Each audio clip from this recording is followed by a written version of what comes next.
Hi everyone, this is Sudhakar Bhogam. Welcome to SB tech. Last వీడియోలో prefix to postfix conversion గురించి చూసాం. ఈ వీడియోలో ప్రిఫిక్స్ టు ఇన్ఫిక్స్ కన్వర్షన్ గురించి నేను క్లియర్ ఎక్స్ప్లెయిన్ చేస్తాను. వీడియోని స్కిప్ చేయకుండా చూడండి, మీకు ఈజీగా అండర్స్టాండ్ అవుతుంది. మీరు ఎక్కడైనా డిగ్రీ ఎగ్జామ్స్లో కానీ బీటెక్ ఎగ్జామ్స్లో కానీ కన్వర్షన్స్ గురించి క్వశ్చన్స్ అయితే అడుగుతూ ఉంటారు. ఇక వీడియో స్టార్ట్ చేసే ముందు మన ఛానల్ ఎవరైతే కొత్తగా చూసినట్లయితే ఏమైనా సబ్స్క్రైబ్ చేసుకొని పక్కన బెల్ ఐకాన్ ఉంటుంది, అందులో ఆల్ చేసినట్లయితే మనం అప్లోడ్ చేసే వీడియోస్ ముందుగా మీకు నోటిఫికేషన్ వస్తూ ఉంటుంది. మరి ఇక్కడ ప్రిఫిక్స్ టు ఇన్ఫిక్స్ కన్వర్షన్ ఏ విధంగా చేయాలో ఒకసారి అయితే చూద్దాం. ఒక చిన్న ఎగ్జాంపుల్ అయితే తీసుకున్నాను. Star plus divide AB minus CDE. అయితే ప్రిఫిక్స్ టు ఇన్ఫిక్స్ కానీ ప్రిఫిక్స్ టు పోస్ట్ ఫిక్స్ కానీ కన్వర్షన్ చేసేటప్పుడు కంపల్సరీగా ఇచ్చిన ప్రిఫిక్స్ నోటేషన్ని రివర్స్లో అయితే రాసుకోవాలి. ఓకే, చూడండి, reverse the given prefix notation. ఇప్పుడు ఇచ్చిన దాన్ని రివర్స్లో రాద్దాం. E D C minus B A divide plus star. Okay, మనకు ఆల్రెడీ తెలుసు ఇన్ఫిక్స్ నోటేషన్ ఎలా ఉంటుంది అంటే operator between operands.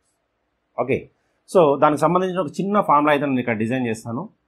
Operand 1 operator operand 2. ఒక చిన్న ఫార్ములా అయితే నేను డిజైన్ చేసాను. ఈ ఫార్ములాని మనం బేస్ చేసుకొని ఈజీగా ఇంప్లిమెంటేషన్ చేసుకోవచ్చు. ఓకే, ఈ కన్వర్షన్ సంబంధించి మనం ఈజీగా స్టాక్ యూజ్ చేసి కూడా మనం క్లియర్గా రాసుకోవచ్చు. నేను 2 వేస్లో మీకు ఈజీగా ఉండే విధంగా నేను ఎక్స్ప్లెయిన్ చేస్తాను. ఫస్ట్ అయితే రీడ్ క్యారెక్టర్, తర్వాత ఎక్స్ప్రెషన్. ఓకే, ఎక్స్ప్రెషన్ అంటే స్టాక్లోనే ఉంటుంది, దాన్ని నేను డైరెక్ట్గా రాసేస్తాను, మీకు ఇంకా ఈజీగా అండర్స్టాండ్ అవుతుంది. ఓకే, 1 by 1 క్యారెక్టర్ని రీడ్ చేద్దాం. ఫస్ట్ ఈని రీడ్ చేస్తున్నాను, సో ఎక్స్ప్రెషన్లో ఈ వచ్చింది. తర్వాత డీని రీడ్ చేస్తున్నాను, ఈ వచ్చింది, తర్వాత డి వచ్చింది. అంటే ఇక్కడ డి అనేది ఎప్పుడు ఇన్సర్ట్ అయింది అంటే రీసెట్టింగ్ ఇన్సర్ట్ అయింది. క్లియర్, ఇది స్టాక్ అన్నట్టుగా. సో అందులోనే స్టాక్ ఉంది, అందులోనే ఎక్స్ప్రెషన్ ఉంది. ఓకే, కొంచెం డిఫరెంట్ వేలో ఈజీగా ఉండడానికి మీకు ఈ విధంగా అయితే ఎక్స్ప్లెయిన్ చేస్తున్నాను. ఒకవేళ స్టాక్ యూజ్ చేసి చేయాలంటే దాన్ని కూడా నేను ఇక్కడ ఎక్స్ప్లెయిన్ చేస్తాను. మీరు అయితే వీడియోని స్కిప్ చేయకుండా ఎండ్ వరకు చూడండి, మీకు ఈజీగా నష్టం. ఓకే, నెక్స్ట్ సి వచ్చింది, ఈడిసి. నెక్స్ట్ మైనస్ వచ్చింది. మైనస్ అనేది ఏంటి? ఇప్పుడు ఆపరేటర్. ఎప్పుడైతే ఆపరేటర్ వస్తుందో ఈ ఫార్ములాను మనం అప్లై చేయాలి. ఓకే, సో ఇందులో ఆపరెంట్ 1 ఏది అంటే ఫస్ట్ది, ఇది ఆపరెంట్ 2, ఇది ఆపరెంట్ 3. ఆ విధంగా మనం అజంప్షన్ చేసుకోవాలి. సో ఇప్పుడు ఏం చేయాలి? Operand 1 operator operand 2. చూడండి, ఈ అదే విధంగా రాస్తాము. ఇక్కడ మాత్రం C minus D, C minus డిని రాస్తాం. నెక్స్ట్ బి వచ్చింది, డైరెక్ట్గా ఎక్స్ప్రెషన్లోనే పెట్టేస్తాం. సో ఇది మొత్తం ఇప్పుడు ఒక ఆపరెంట్, ఇదొక ఆపరెంట్, ఇదొక ఆపరెంట్, ఇదొక ఆపరెంట్. నెక్స్ట్ ఏ వచ్చింది, ఈ C minus D comma B comma A. Next divide వచ్చింది. ఆపరేటర్ ఎప్పుడైతే వస్తుందో ఆపరేటర్ వచ్చినప్పుడు ఈ ఫార్ములాను అప్లై చేయాలి. ఇప్పుడు ఆపరెంట్ 1 అంటే ఏ, ఆపరెంట్ 2 అంటే బి, సో ఆపరేటర్ ఏమో డివైడ్, సో అప్లై చేయండి. ఈ అలా ఈ విధంగా ఉంటుంది, సి మైనస్ డి అట్లనే ఉంటుంది, ఏ డివైడ్ బి. ఇప్పుడు ఇది ఒక ఆపరెంట్, ఇదొక ఆపరెంట్, ఇదొక ఆపరెంట్. నెక్స్ట్ ప్లస్ వచ్చింది. ఆపరేటర్ వచ్చిందంటే ఫార్ములా అప్లై చేయడం.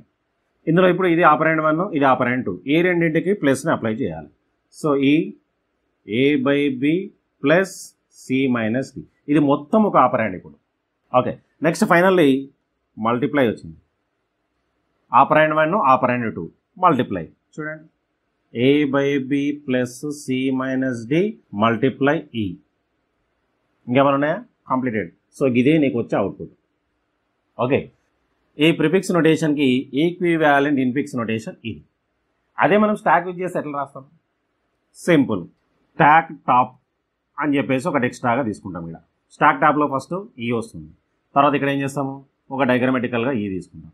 ఓకే, ఫస్ట్ అయితే ఇది రాసేసుకోండి, తర్వాత దీన్ని కూడా మీరు క్లియర్గా అండర్స్టాండ్ చేసుకోండి. నెక్స్ట్ డి వస్తుంది టాప్లో, సో ఇక్కడ డయాగ్రామ్లో ఏమవుతుంది, ఈ డి వస్తుంది. నెక్స్ట్ సి వస్తుంది, ఈడిసి. నెక్స్ట్ మైనస్ వచ్చింది.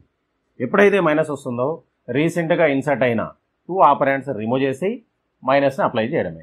సో రీసెంట్గా ఇన్సర్ట్ అయింది ఇది C D, so C minus D, దాన్ని తీసుకెళ్ళి మళ్ళీ అందులోనే స్టోర్ చేస్తాము. చూడండి, ఈ ఇక్కడ ఏమైంది, సి మైనస్ డి వచ్చింది. నెక్స్ట్ బి వచ్చింది, ఇప్పుడు టాప్లో బిని తీసుకెళ్ళి డైరెక్ట్గా దీనిలో పెట్టేస్తాం. నెక్స్ట్ ఏ వచ్చింది, దీన్ని కూడా ఏని ఇక్కడ పెట్టేస్తాం. నెక్స్ట్ డివైడ్ వచ్చింది, రీసెంట్గా ఇన్సర్ట్ అయినవి ఏబి, సో ఆ రెండింటికి మనం అప్లై చేయడమే. సో ఏ డివైడ్ బి, దాన్ని తీసుకెళ్ళి మళ్ళీ టాప్లోనే స్టోర్ చేయాలి. C minus D A by B. చూడండి ఏ విధంగా వస్తుంది. నెక్స్ట్ ప్లస్ వచ్చింది. ప్లస్ అన్నప్పుడు ఏం చేస్తాము, ఈ రెండింటిని రిమూవ్ చేస్తాం. రిమూవ్ చేస్తే మనకి ఏమొస్తుంది, A by B plus C minus D. దాన్ని తీసుకెళ్ళి మళ్ళీ స్టాక్లోనే స్టోర్ చేయాలి. స్టాక్లో ఆల్రెడీ ఈ ఉంది. తర్వాత ఇప్పుడు A by B plus C minus D. Next multiply వచ్చింది. రెండింటిని రిమూవ్ చేయి, మల్టిప్లై అప్లై చేయి. So A by B plus C minus D multiply E. చూడండి అదే అవుట్పుట్ వచ్చింది. ఇంతే. ఈ విధంగా స్టాక్ యూజ్ చేసి కూడా మనం రాసుకోవచ్చు. ఓకే, ఈజీగా ఉండాలంటే ఈ వేలో కూడా మనం ఇంప్లిమెంటేషన్ చేసుకోవచ్చు. క్లియర్. ఏదైతే నోట్ తీసుకొని క్లియర్ ఇది రాసేసుకోండి. ప్రిఫిక్స్ నోటేషన్లో ఏది ఇచ్చినా సరే ఎక్స్ప్రెషన్ దాన్ని మనం ఇన్ఫిక్స్లోకి కన్వర్ట్ చేసుకోవాలంటే ఈ ప్రాసెస్ ఫాలో కావాలి. ఓకే, నెక్స్ట్ వీడియోలో post fix, prefix, post fix, infix గురించి కూడా నేను ఎక్స్ప్లెయిన్ చేస్తాను. ఆ వీడియోస్ కూడా మీరు చూడండి. ఓకే, ఈ వీడియోలో మీకు ఏమైనా డౌట్స్ ఉంటే కామెంట్ సెక్షన్లో కామెంట్ చేయండి. నేను దానికి రిప్లై ఇస్తాను. అట్లనే వీడియో మీ ఫ్రెండ్స్కి షేర్ చేయండి, వాళ్ళకు కూడా వస్తుంది. నెక్స్ట్ మళ్ళీ చదువుతాం. So thanks for watching. Like subscribe my channel. Thank you.